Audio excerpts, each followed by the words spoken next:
Awesome. Good afternoon, everyone. Hello. Thank you so much for coming today. Give everyone a second. All right.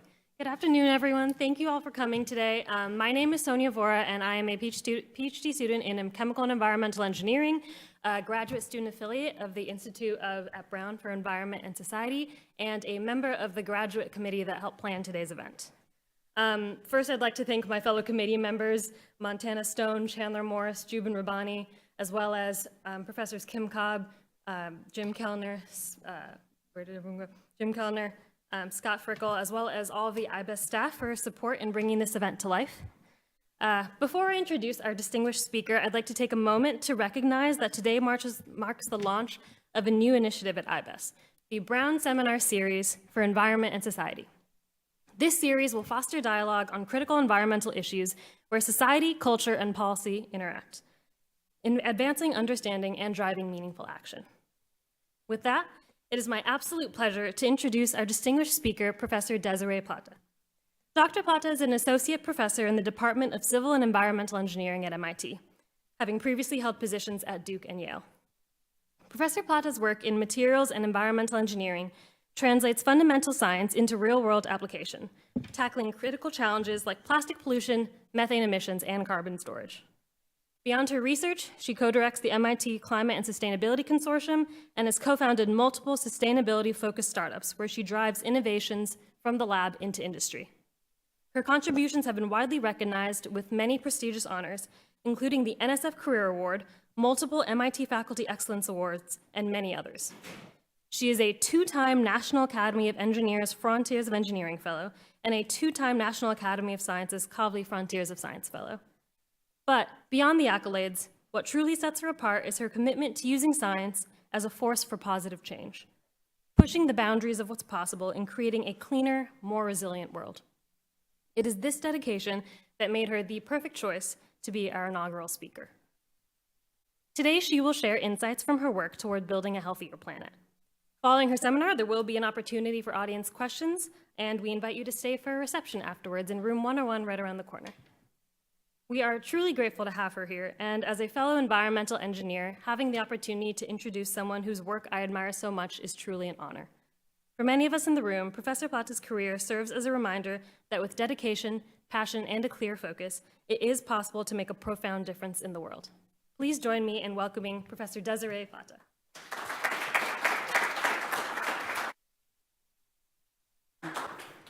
I'm going to make you clap one more time for the amazing group. The committee has been wonderful to interact with. I've had some great conversations. Thank you so much. And for all the hard work that had to happen to get me here today. I'm excited to talk to you about this ribbon cutting that I was at in Ohio last fall, where we opened a facility to produce the first domestic supply of nickel and cobalt recovered from black mass from the inside of electric vehicles. This is the facility. The bins that you see here, these tall blue barrels, are all full of black mass. Don't worry, the orange is ambiance lighting, not fire. Poor choice. And up at the top of the screen, these are electrochemical precipitators that are separating the metals and recovering them at large scale in the bins below to enable reuse in a truly circular economy. This technology is based on a water splitting technology to generate acid and to perform acid and base chemistry to recover metals that you desire based on how they precipitate and interact with that hydroxide or direct reduction. We've been able to scale this, and this is a transparent window that you can see looking at that's a light blue, beautiful cobalt recovered product there. So this technology is decoupled from the large carbon footprint traditionally associated with mineral extraction and mining. There's a 92% reduction relative to traditional mining processes. There is a almost 40% reduction relative to other competitive recycling technologies. So what this allows us to do is to meet the material needs of the renewable energy transition without burdening the climate further with CO2 emissions. The only congressperson to show up to this event was Brad Wenstrup. And Brad Wenstrup was an Army doctor and felt very concerned about the fact that he was operating on people in the field using materials that were supplied by our foreign enemies, essentially, and worried very much about a domestic supply of this material good. Our goals are common, right? There were no Democratic representatives at this event, only the Republican side. And they came to talk about economic security, domestic tranquility, and nothing else, not the great environmental benefits that inspired me to make the technology so many years ago.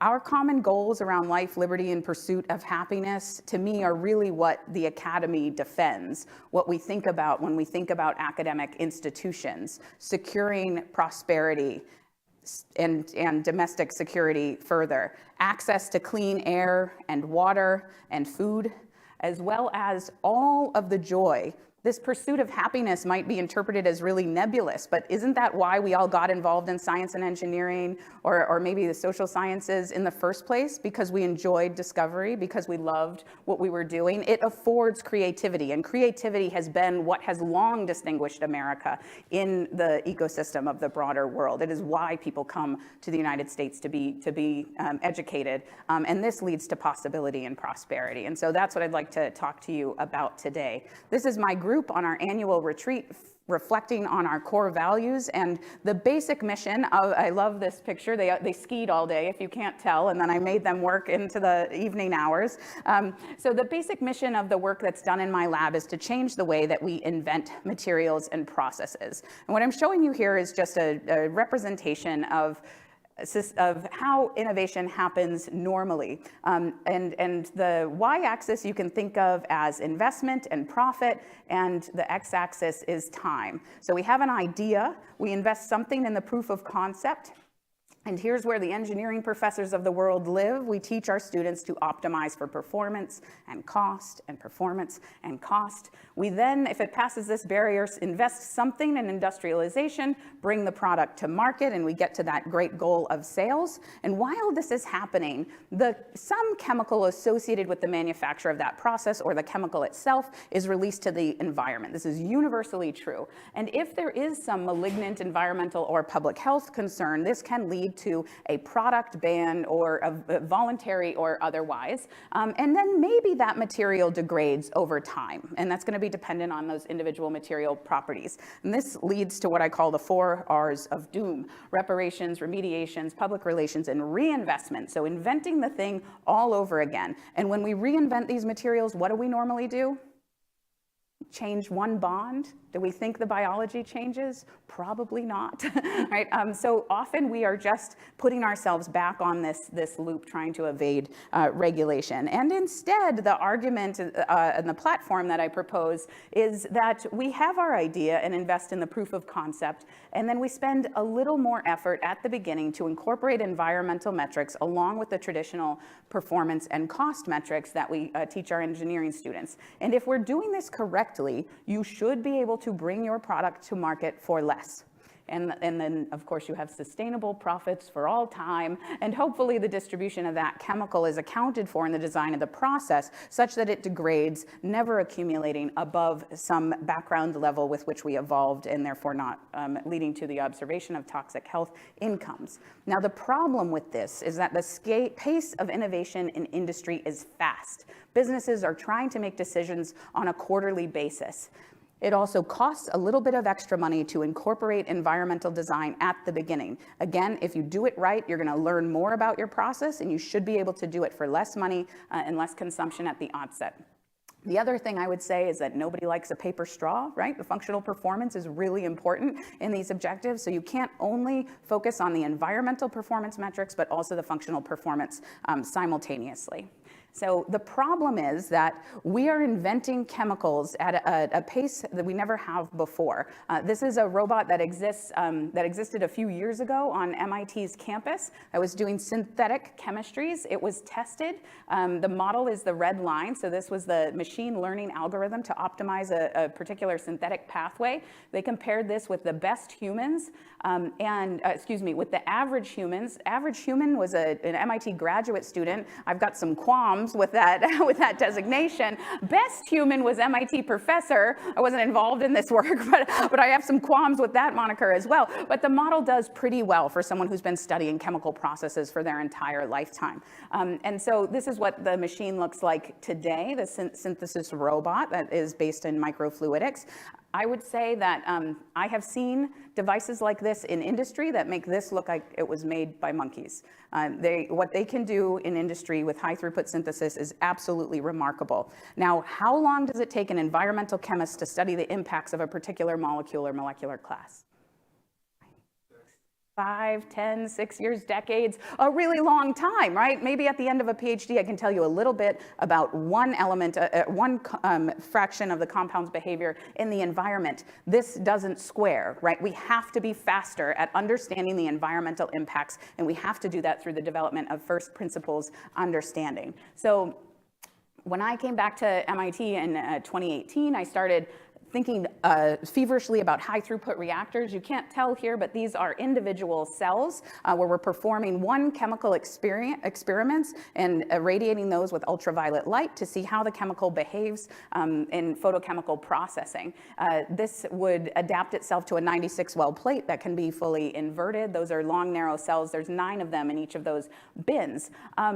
And then I tried to apply this to one of the most Instagrammable of pollutants, plastics pollution. And when my undergrads hear me say, oh, I love plastic pollution, it got everyone to care about the environment. You know, they're just horrified by that statement. But pollution is all around you, right? There are chemicals that you cannot see. And because it is not observable, we haven't had a society that's demanded some sort of behavioral change around how plastics behave in the environment. So using plastics as an example, we photo weathered these are, polyurethane dots in a high throughput photoreactor that we simulated in the lab for relatively low cost. We weather those particles, collect the dissolved organic matter, and then weather that dissolved organic matter through time. Now, I promise not to do too much chemistry in this talk, but for those of you who have not seen these plots before, you're looking at data that comes off of a high-resolution mass spectrometer with a liquid chromatograph upstream. These are called Van Crevelen plots. It's where you plot the chemical as a function of its hydrogen to carbon content against its oxygen to carbon content. And this thermal set polyurethane ester had some chemicals that were disappearing and some chemicals that were appearing. And what you see is a shift to the right, right? And this is no surprise, right? We expect photooxidation to impart oxygen groups into the molecular structures in the system. We see the same thing for ether-linked chemistries. I want to point out here that there are hundreds and thousands of chemicals that are released when plastics weather in environmentally relevant systems, which is somewhat remarkable in and of itself. So the question that we had at the time was, well, which of these molecular features are turning into which of these molecular features, and can we actually trace that transformation chemistry such that we can be performing thousands of experiments at the same time? So what we did was collect these features and ask, I know this is a lot, which ones are increasing, which ones are decreasing. We then prioritize those for this analysis and pair them together.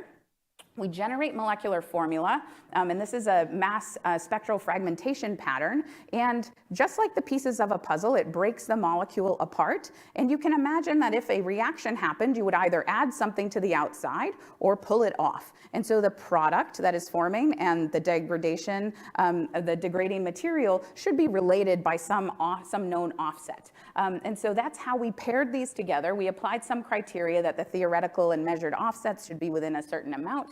And we were able to come up with a reaction network. So just like someone can tell you who all of your, I don't want to, Facebook, I sound so old, Facebook friends are, with a network diagram, we can do the same thing with these chemistries and start to look at which features are appearing and being removed, which ones are cross-linking, and which ones are undergoing some kind of cutting or scission event. And I'll just accelerate this video so that you can get a sense of how what the type of exquisite molecular detail that we're able to extract in this event. So each one of these nodes is a different molecule, and every one of the edges between those nodes is a different reaction that's occurring. And we can start to interpret this to say, as chemists, okay, we actually know the identity of that structure, and if we can guess at what the molecular formula was for this and this, we can start to extract massive amounts of kinetic data all at the same time. So my poor student who built that high throughput photoreactor didn't actually need to do that at all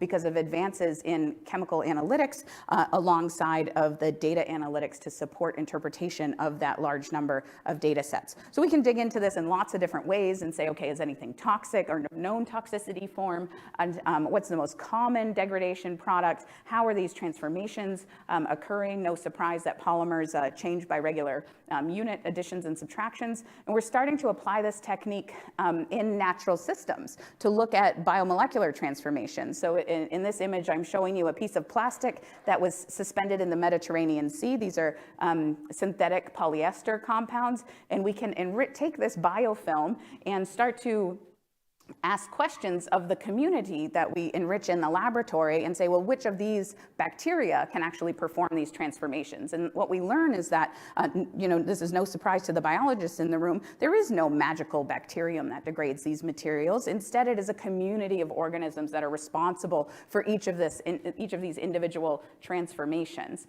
So there's one organism that releases extracellular esterases that start to chop up the plastic. Those oligomers can then be degraded by other organisms that have the particular metabolic capability that matches the molecular structure exactly. And we can follow those transformations with our LC-MS techniques while pairing that with omics techniques that tell us what protein is doing the job and which individual bacterial species are doing the job. And there's a lot of potential there for applying this in engineered systems and understanding the fate of chemicals and natural ones. I'm going to talk briefly about the work of a colleague, Brad Olson, who is developing high throughput techniques for assessing plastic degradability. What you're looking at here are agar plates that have been made from different synthetic polymers that have been inoculated with E. coli. And these are clearance zone assays. How many people have seen clearance zone assays before? Okay, it's only one person. Okay, so if you see a clear zone, you are anticipating that these bacteria that were inoculated in these spots are able to consume or digest the materials that are in the agar plate. This is really machine readable, right? We can take a photograph of this and do image analysis to look at the rates of kinetic movement of this clearance zone as a function of the polymer type. And so again, the idea is that you generate a polymer library, you make plates that you can then study in high throughput, and this would allow you to start to apply machine learning techniques to understand how chemical structure is imparting degradability in the environment. Again, all plastics are released to the environment at some point in their lifetime. That's true of all industrial materials. We want them to be degradable. If they're not degradable, they will accumulate. So in order to do this machine reading piece, this machine learning piece of the puzzle, we had to translate those molecular polymer structures into a language that the computer could understand. How many people have heard of SMILES code? Yes, a few people in the room. It's a way to represent chemical structures. This is called big SMILES. It's a way to represent the structures of very big molecular structures, and we can start to kind of systematically vary the chemical composition. The Olson Labs generated almost 700 different polymers with systematic changes in the molecular structure to start to ask what is degradable and what is not degradable. And this is all stored in a database called CRIP, which is soon to be a commercial entity where you can access this information along with the cost of the polymer, the traditional performance metrics that you might be seeking if you're a designer, along with these environmental metrics. So this is really exciting. So we think about chemical engineers out in industry going to the database for the structural performance information, but also getting this, an alert about the environmental performance in the material at the same time. So they can use the one that is going to be best, not just best for the job, but also useful from an environmental perspective. So for this first part of the talk, I'm giving you 3 vignettes here. The kind of zeroth order principle is that we need material innovation to sustain societal needs, especially as they relate to climate and sustainability. I made, I think, an argument that there is some economic motivation here too to keep us competitive, if you will. And in order to do that sustainable design, high throughput experimentation is going to be absolutely critical. Machine learning can't teach us everything without good physical data sets. So we still have to have that experimentation, and it needs to be performed in a way where it's intercomparable. Last, we want to use that information to extract first principles information that allow us to co-optimize for both functional and environmental performance at the same time, along with cost, because that's really important for the implementation in the economic system we have today. Now, while I can talk to you a lot about materials optimization efforts that are going on in the built environment, I want to jump right in to highlighting the fact that extreme weather events are on the rise. All of the gray lines here are before 2018, the number of over $1 billion storms that occurred across the year. So these lines increase from left to right because you're marching forward in time. So these are the different years. This is the average before 2018, or excuse me, yeah, before 2018. And what you can see is that in the most recent decades, the number of billion-dollar weather events has been increasing. This is just in the United States, actually. And so these are bills that you and I are paying. This is what FEMA is taking care of. How many people have been personally affected by extreme weather events, or know somebody who has? Yeah, almost everyone in the room now, right? Climate change used to be this arbitrary thing, and now it's here and present and impacting us. And what's our response to these big storms? Do we let these towns and urban centers stay like this? We rebuild, right? We consume more. Our response to extreme climate events is to make the problem worse and actually not better. If we just repeat what we did without changing the way that we do it, we haven't actually solved the problem, we've exacerbated it. And that's something that needs to be addressed in the near term, and we're not doing a very good job of it. So this is the Energy Information Administration's projections on fossil and renewable use into the future. Do you see what you want here? Do you see fossil energy consumption decreasing? No, renewables is growing. Non-fossil fuels is growing, but it does not grow at the pace that our demand grows at. Right? We can't get here fast enough, and it is not displacing fossil fuels in any meaningful way. And so what that means is that our anticipated carbon dioxide emissions will continue to be quite high, right? So what you're looking at here are past greenhouse gas accumulation trends and gigatons of CO2 equivalents per year. These are the implemented policy changes. It was good to note this was made before the recent administration change. Nobody had any idea then either, so take some assurances there. But it's not good, right? It's not going down. The 2-degree limit that the IPCC projects, this includes removal of atmospheric carbon dioxide at an enormous scale. So let that sink in for a minute. In order to hit this 2-degree limit that we hear talked about in the news, we have to be removing carbon dioxide at this pace. So 3 gigatons by 2030 and 13 gigatons by 2050. Now that 13 gigaton goal, that's bigger than the entire coal and oil industry combined, right? And those are rocks and liquids. This is a gas we're talking about pulling out of the atmosphere at an unprecedented scale. Direct air capture technologies, where you're moving air and pulling CO2 out of the air, cannot meet these needs. So the 2030 goals for direct air capture are around 0.068 gigatons annually in 2030. Direct air capture by 2050 will be under a gigaton. To get there, we have to scale every air handler that we've ever made 80 times. These are limits of the physics of the problem. You have to move that much air to get to those masses. Direct air capture is not getting us out of this problem. So where can we get those 13 gigatons from, and how much should it cost? Direct air capture credits sell for around $1,000 a ton today. It's around $900 a ton. The technology costs around $500 a ton. Many people are investing in this technology with the hope that it comes down a cost curve. So the way that you read this plot is that money is on the y-axis. So when you're plotting money on a log scale. Some of my friends say that's when you know you're in trouble. And here's the gigatons of CO2 removal, and there's the IPCC goal of 13 billion tons per year. If we charge $10 a ton CO2 equivalent, it's a modest value. If we charge $1,000 per ton CO2 equivalent, we start to approach all of US GDP. So it's about half of US GDP. Well, until yesterday, it's all of US GDP. So this is global GDP, by the way. And here is the real dollar value of fossil energy subsidies. So that's taking out the social cost of carbon and things like that. We think that it's somewhere around there. So you actually can't pay $1,000 per ton CO2 or even $500 per ton CO2. Whatever technology you have that's removing CO2 from the atmosphere has got to be dirt cheap.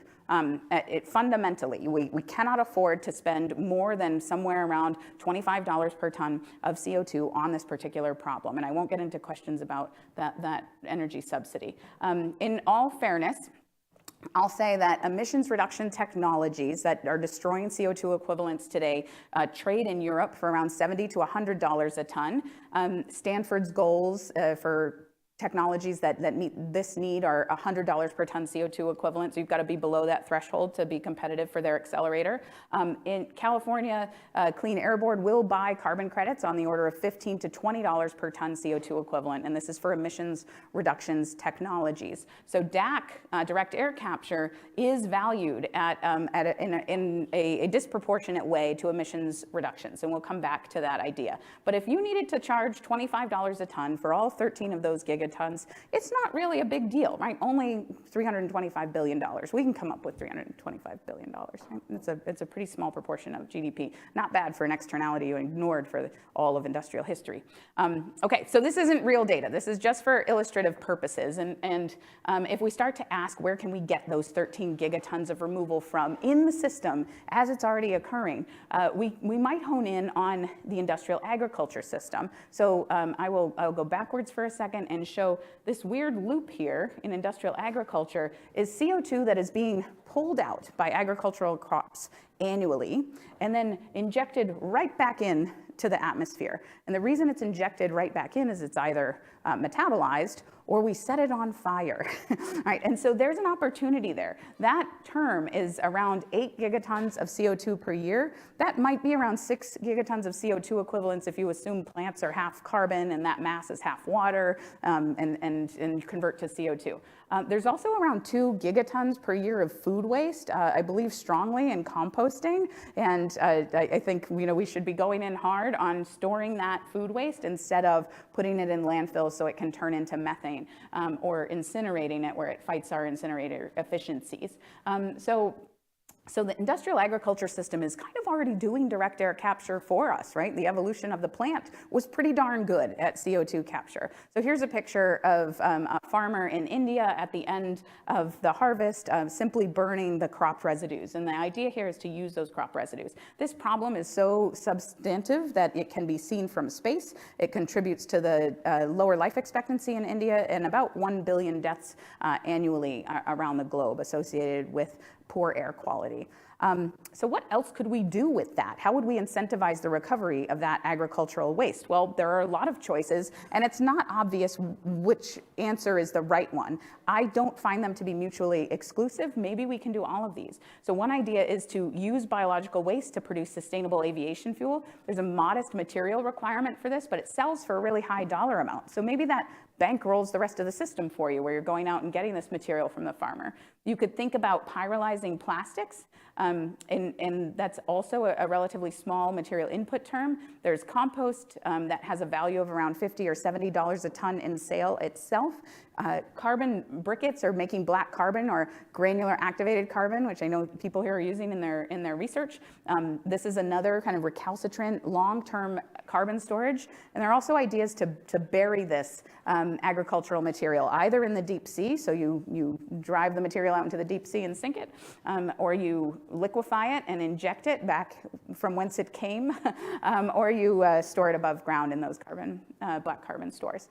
So the questions that we're trying to tackle are, how do you make these oils? What's the energy sources? What is the life cycle assessment of that process heat and the greenhouse gas inputs? And where do we actually go and get the biomass? I'm not going to talk about the chemical characterization that we can do in this space, but we have some pretty rigorous chemical characterization tools that have been used for decades now in the oil industry to tell us what is being made and what are its physical chemical properties. And this is postdoc Mary Kate Lane, holding some of her samples in quartz reactor vials, and she's trying to do this in high throughput as well with a variety of different agricultural waste stocks. So the idea, this is for plastic materials, not for biomass, I should be clear, is to get a sense of what is the net greenhouse gas impact of each of these different end uses. So in the case of plastics, mechanical recycling is much better than chemical recycling. Chemical recycling actually contributes a CO2 burden to the atmosphere, whereas sorting your materials and reusing them is good.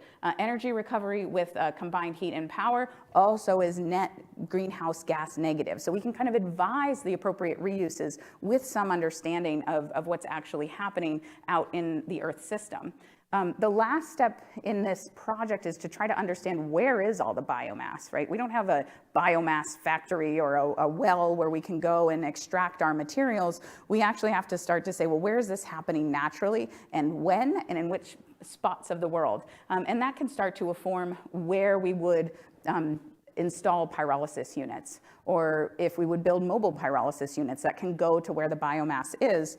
There are lots of interesting social science and anthropological questions about how you get a society to change cultural practices that have been in place for many thousands of years and handed down through generational farming. So this is a pretty exciting time in the bioeconomy space, and you can read something called the Billion Ton Report if you're excited about that. I will give a little plug for the MIT Climate Project here. We're really eager to build digital twins of all the material flows on the Earth so we can start to ask these questions about beneficial reuse and competing uses that might offset one another. So here's some of the preliminary data around where we see big opportunities in biomass, and we can start to go to these centers and think about where we would actually want to work if we were going to get some of that greenhouse gas storage opportunity of 6 gigatons a year. This is a budding ecosystem out in the entrepreneurial startup space. So Isometric is a group that tries to use isotopic techniques to validate that the materials are in fact wastes and not old storage forests. They tried an experiment in Africa. We'll pay you for your biomass if you bring it to us. And guess what happened? You know, everybody's chopping down living biomass. That's not good. So we have to have some kind of certification process, much like we do for organic farms, that says this is truly a waste material that can be put into these reuses in a beneficial way. Charm Industrial is devoted to the pyrolysis of those waste biomass and reinjection in old oil and gas wells. So running the carbon cycle and the carbon pump in reverse. Carba and Graphite are just two of many emergent companies that are trying to make either high-end reuse products like graphene or carbon briquettes that can be used in the built environment or simply stored in some solid reservoir. So all of those are existing, not necessarily in a coordinated fashion today, but I really expect this to make great strides in the next decade. I do want to tell you, a tale of vulnerability here from Running Tide. How many people have heard of Running Tide? We're in the ocean state here. Yeah, and so Running Tide is devoted to storing carbon in the deep sea over long time scales. They did this with what's called macroalgae, so seaweed plumes out in the open ocean, as well as trees. And this is Marty Odland. I will disclose that I happen to have gone to high school with Marty Odland. He's a great and devoted son of fishermen, cares deeply about the ocean and the biological impacts of this process. And I think there was a lot of concern from the public that this was actually doing damage to the environment, which did not help sustain revenues. The other challenge was that the way that the business model works is that you're selling carbon credits. And Running Tide unfortunately folded mid last year.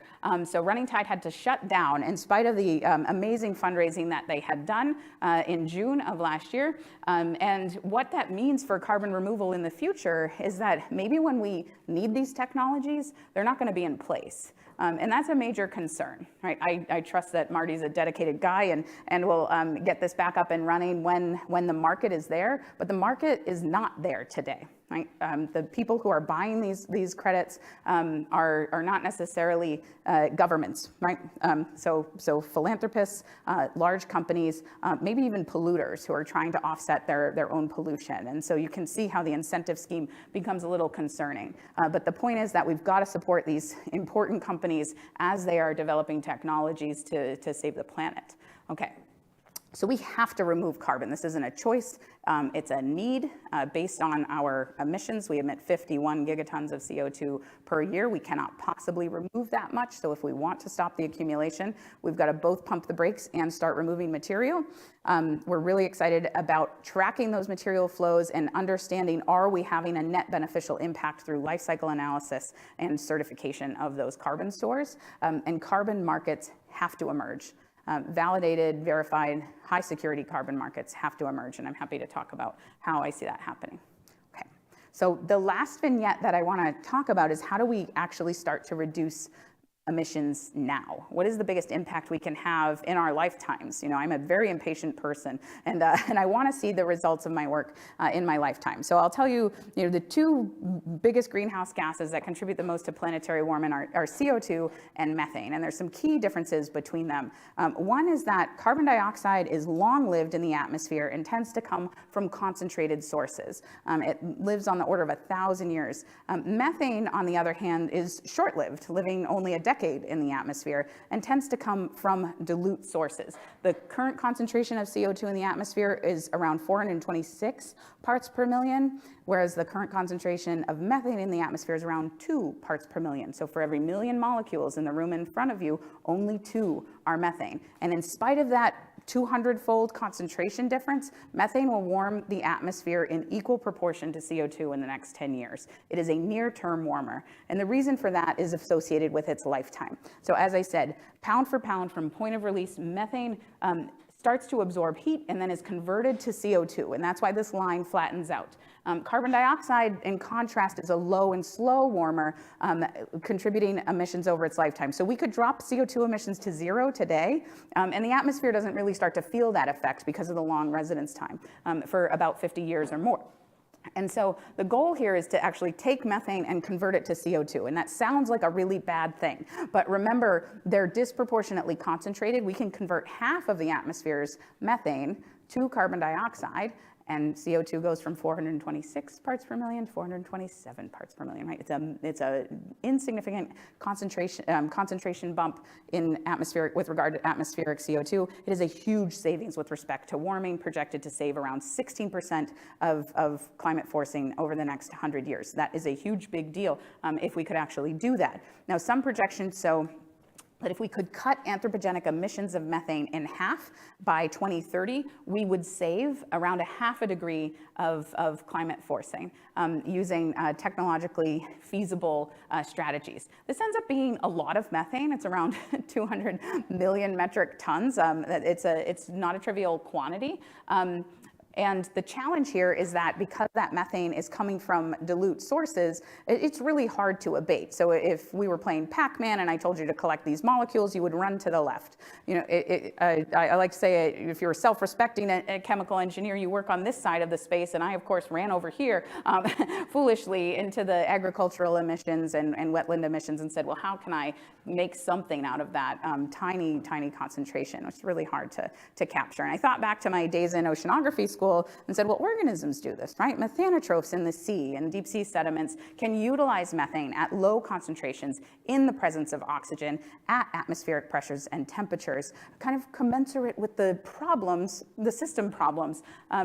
These organisms, the way that they do this is actually with a protein called methane monooxygenase. There are many flavors of methane monooxygenase, but the active site is really highly conserved, and it involves a series of 2 or 3 copper atoms that try to coordinate the methane molecule, weaken that first CH bond so that it can go downhill energetically to CO2.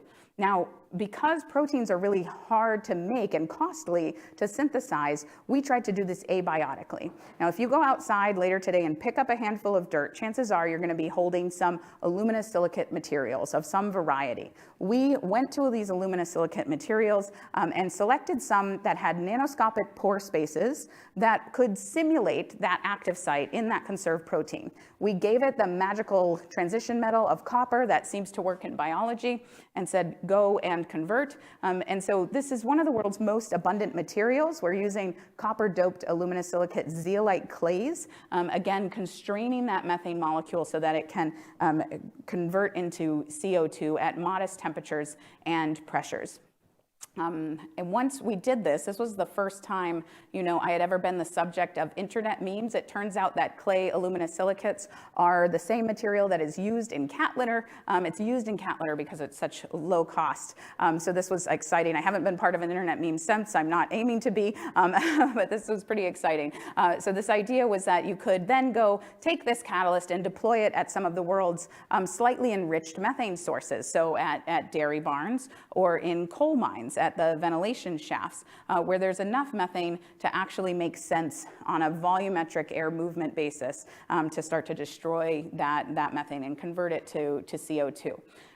Of course, because I like high throughput reactors, we built a high throughput reactor to help us do some material discovery in this space. And we tried to move away from labs grown zeolites into natural zeolites extracted from around the world because they are low cost. So my colleague Don Sadoway at MIT likes to say, if you want to make it dirt cheap, make it out of dirt. And that's literally what we're doing here. We can project from the XRD crystal structures within those mineral deposits which ones are going to be effective for conversion of methane at low temperatures. And the graph that I'm showing you here is what's called a light-off curve. It's conversion of efficiency of methane as a function of temperature, where we want to have low conversion temperatures and high conversion efficiency so that we can minimize the operational temperature input requirements of the process, which offsets some of the greenhouse gas benefit. So methane is being converted by the lab zeolite at this level.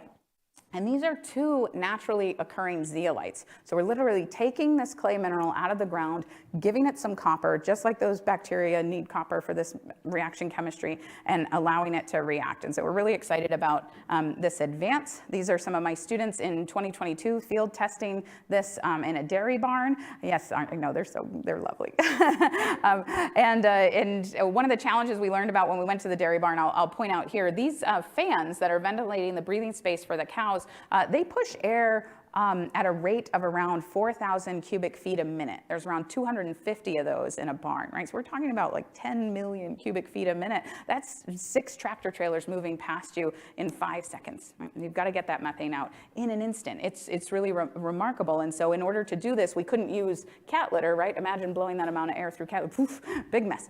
So we had to structure the catalyst. This is just one formulation of the catalyst. We've been doing some 3D printing with the catalyst that I'm really excited about, but don't have time to show you today. And here is our targeted field deployment, which is in one of the largest US coal mines that's operational. And this is meant to be installed early next year. If we could install this type of technology at just half of the world's coal mines, it would allow this growth curve to actually stop. So this growth term is on the order of 20 million metric tons of methane annually. That's only about half of total coal emissions. So if we could stop that methane from getting there in the first place, the atmosphere could catch breath, right? Methane is naturally destroyed. We just have to stop putting so much into the breathing space. So that's pretty exciting. Now I want to close with a few stories about where I see carbon removal, carbon markets emerging today. So as I mentioned, there's a lot of investment going into direct air capture. The Biden administration allocated $600 million taxpayer dollars to establishing this Occidental petroleum plant, which is called 1.5. This costs around $500 per ton of CO2, takes around 2,100 kilowatt hours per ton CO2 equivalent, has meager emissions potential, and in every cubic meter of air, because we're talking about dilute CO2 in the atmosphere, you're only removing around less than a gram of CO2 for that cubic meter of air. If I can take those same electrons and move a cubic meter of coal mine air, which is enriched in methane slightly, I can start to run this process for $10 to $40 per ton CO2 and 1,000 times less energy requirements. I mean, this is really remarkable, and a large opportunity even at just $25 per ton. Okay, so methane emissions reductions are one of the only ways that we have to pump the brakes on the rate of global climate change. CO2 emissions reductions still very important, right? That controls the absolute magnitude of climate forcing, but methane is important for the rate of climate change in your lifetimes before you're done.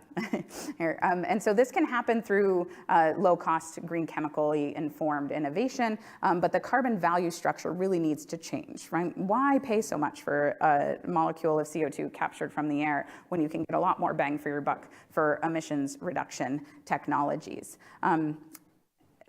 One of the things I want to come back to is that when we were scaling nth cycle out of the lab, we needed a lot of federal support. Innovation Crossroads is a Department of Energy accelerator program where my PhD student, my second PhD student, Megan O'Connor, took this technology, went and did that program for a couple of years, used the funding to scale the technology. We had a bold investor who believed that metals recovery was associated with the clean energy transition, really ahead of their time and clean energy ventures. And the United States Department of Energy continues to support the development of this technology today because it is important for the domestic renewable energy transition. I have never been so proud of, I'm proud of all of my students, but I was especially proud to visit the nth cycle facility and see people whose lives were being changed by access to these technologies that were born in the academic labs from federal funds. These are automotive workers who, we installed this facility in Ohio because of access to the automotive industry and the talented workforce. They were doing jobs that they did not love. They're super excited and contributing ideas to be working in a technology workspace. We secure that domestic supply of materials and really focus on jobs creation and the creation of value for the American people when we talk about these sustainable innovations. So changing the language with which we speak about this while still doing the good work has been a strategy that we've had to deploy in this circumstance and in these times. So that said, I don't often like to have other people controlling my narrative, and I would encourage you to do the same and remember that kind of the spirit of the academic institution is to put people on paths to prosperity and to give them access to secure environments, including those that have clean air, water, and food, and that allow them to pursue their intellectual curiosity and lead to that path of possibility in their own lives. So with that, I want to thank you for what you're doing, and remember that academic institutions are meant to inspire people, and I would call on you to do everything you can to do that today.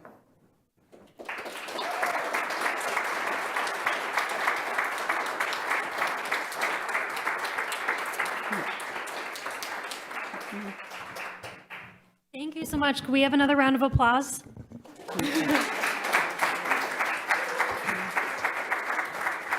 If anyone has any questions, there are 2 microphones. Please feel free to come up and ask.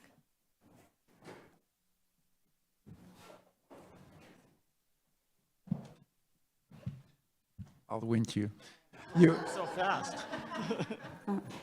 At some point, when you finish your second part of the talk, you mentioned you had some ideas about carbon markets. Mm-hmm. And I've been thinking a lot about carbon markets, and so I was curious to see what is your idea for whether we should push for trying to develop a carbon market as soon as possible, and do you see any opportunity there? Thank you. So I'm not an economist, so I'll say this is just coming from a place of complete ignorance. But one of the things that I've observed in my own work is that, I really need to get this technology to work in China because China has a lot of coal emissions. And so when I go to the Chinese or to the Indian government and I say, well, are you interested in this? The price of carbon that trades in China and India is around $9 per ton CO2. Nobody's going to make money with any kind of emissions reduction technology at $9 per per ton CO2. So they simply could never pay for the infrastructure at that rate. The US market is really controlled by the California Clean Air Board. They're setting that base price of a traded carbon credit. I need to be able to manipulate the price of carbon in China, in India. We need to connect those prices together. It really doesn't make sense to have them be restricted to geographic borders. They should be traded just as dollars are traded, right? And so this leads me to thinking about the infrastructure that supports the trading of carbon in a predictable way, right? So if you have a voluntary market, nobody is interested in investing in your technology. If the whole premise is we will make money if there is a market that doesn't exist, you're not going to do very well in the venture space. So you have to make that market exist and kind of force it into existence in some way. We trade money with tools like stock exchanges and NASDAQ. There probably should be a parallel trading scheme for carbon emissions, and it needs to be validated. So validation is one of the key limitations today, and then an infrastructure for trading is another one. So if you could have a NASDAQ-like platform that supports global trading, where there's a fraction of a cent collected for the generation of carbon emissions reduction, I think this is potentially a strategy that could work. Bitcoin didn't exist until some people in their dorm room said we should make a thing called Bitcoin, and then we all decided that we believed in that and that it had some real value in the world, right? So why not create a market for something that we actually do value as a society? So we could definitely turn this into a carbon market talk, but that wasn't my intention. Oh, yeah. I would just say that one of the differences between a carbon market and Bitcoin is that it doesn't matter whether you believe the carbon is there, it matters that the carbon actually is there. Yeah. And that therein lies the rub, right? I think so. But I don't want to go too far. Yeah, well, let me respond to that quickly. So a methane destruction credit is one of the highest fidelity carbon credits money can buy. I can measure methane in the atmosphere, and I can tell you for certain it's turned into CO2. So measurement is a big part of what I do. This is where AI actually is super helpful, right? If you want to measure, forestry, you can do that really well with visual image analysis and image processing technologies today. Measuring carbon in the soils, that's hard. That's going to take some real physical chemical science. If people want to do it with satellites, I'm not optimistic that will work, but you do have to have validation 100%. It has to be there. We're doing a lot of cockamamie things right now. We should be doing real physical science. Yeah, we're on the same page, so don't worry. My question was actually inspired by the methane work specifically because, direct air capture of carbon dioxide is a ridiculous idea. You should use your electricity to displace fossil on the grid, not to run expensive fans, unless you happen to be in Iceland where you have extra renewables sitting around. But I was interested in your description of methane as a diffuse source, since then you went straight to coal mines, which are not a diffuse source. And with methane sat and detection, it's not really any more diffuse than, say, oil emissions, which are coming out of tailpipes.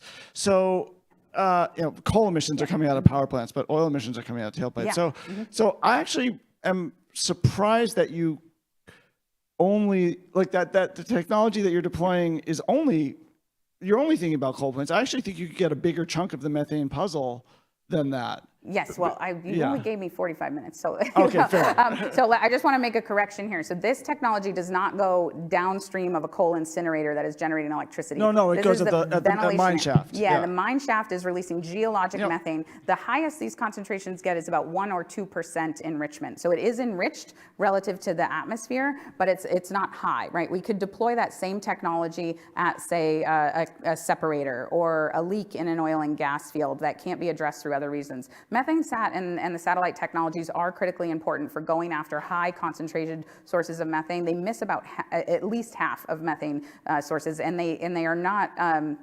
They'll improve this with time. They're not adequately responsive to be able to fix leaks at the ground level. They can't get dairy. They'll never get dairy. It's simply too dilute. The reason that our technology works at levels in the dairy environment, but not autocatalytically. So the technology I didn't mention, you heat it up once at a coal mine, and then the exothermicity of the methane to CO2 process actually keeps it warm. And there's excess heat. So you get your carbon abatement for free. The same is not true in a dairy barn. So you really need to be in the sweet spot above about 1,900 parts per million of methane. And you get that in geologic coal. So that's why I'm focusing there first. But it's certainly a hard problem because of the volumetric flow rates. They're about 1 million cubic feet a minute.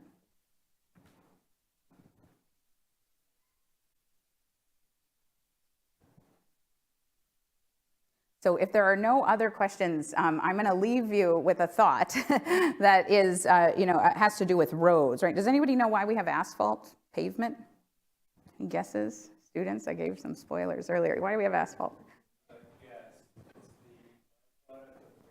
Yeah, it's a byproduct of oil. It's not a particularly good material for roads. It's just we have a lot of it, and we need to put it somewhere, right? And the government invests in that as a public good, a commodity that we want, right? We do want roads. We want schools and hospitals and things like that. We might also want a clean environment, right? And I'm not optimistic that governments will be coordinating in a way that invests in carbon markets today, but I have some optimism that society may demand this in the future. The altruistic billionaires and large companies of the world are doing this because they're trying to get us to a point where governments start to take over. And I would say that this should be reflective of our value structure, and maybe it's time that we put our money on things that we value. Yeah, okay. When you were in the section of the talk, you were talking about this biomass and the opportunity space of removing that rather than burning it. And you pointed out that a lot of this biomass exists in India, and then you showed maps, and there's a lot in the global south in general. And it's my perception in the global south, the development of these startups or deployment plants that try to do these, applying this technology is very scarce still. And I'm wondering if that's a real opportunity for us to start thinking about the global south as the real, driver of change for, sequestering carbon.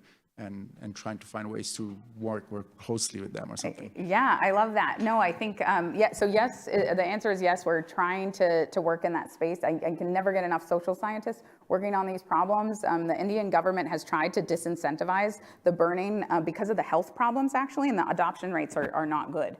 So we need to first, study what's going to motivate adoption, paying people for their waste materials, but then also making it easy to recover those materials, and then doing a high fidelity verification. So you weigh the biomass on a weighted truck, you pull it off, you pay the farmer for their goods, and then you sell the carbon credit after you convert that, and you can measure with high fidelity the carbon content. But yes, absolutely, agricultural waste in transitioning economies, it must be pursued, and I think presents an opportunity to actually provide some economic security and stimulus in those nations which are in need of it. I'm coming at this from the rice angle because I spend a lot of time thinking about methane and methane emissions. There are a few startups that I didn't talk about who want to help farmers sell methane emissions reduction credits. So they do an alternate wet-dry cycle, which produces less methane, and then they help the farmer access a carbon credit for that. The problem with that is that once they've transitioned to dry farming practices or alternate wet-dry cycles,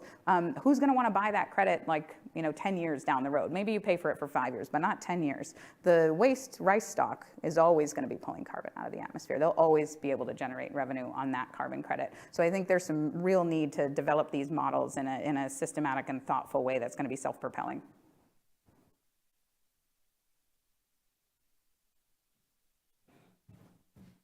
All right, thank you so much again. For, another round of applause for our fabulous inaugural speaker. Thank you.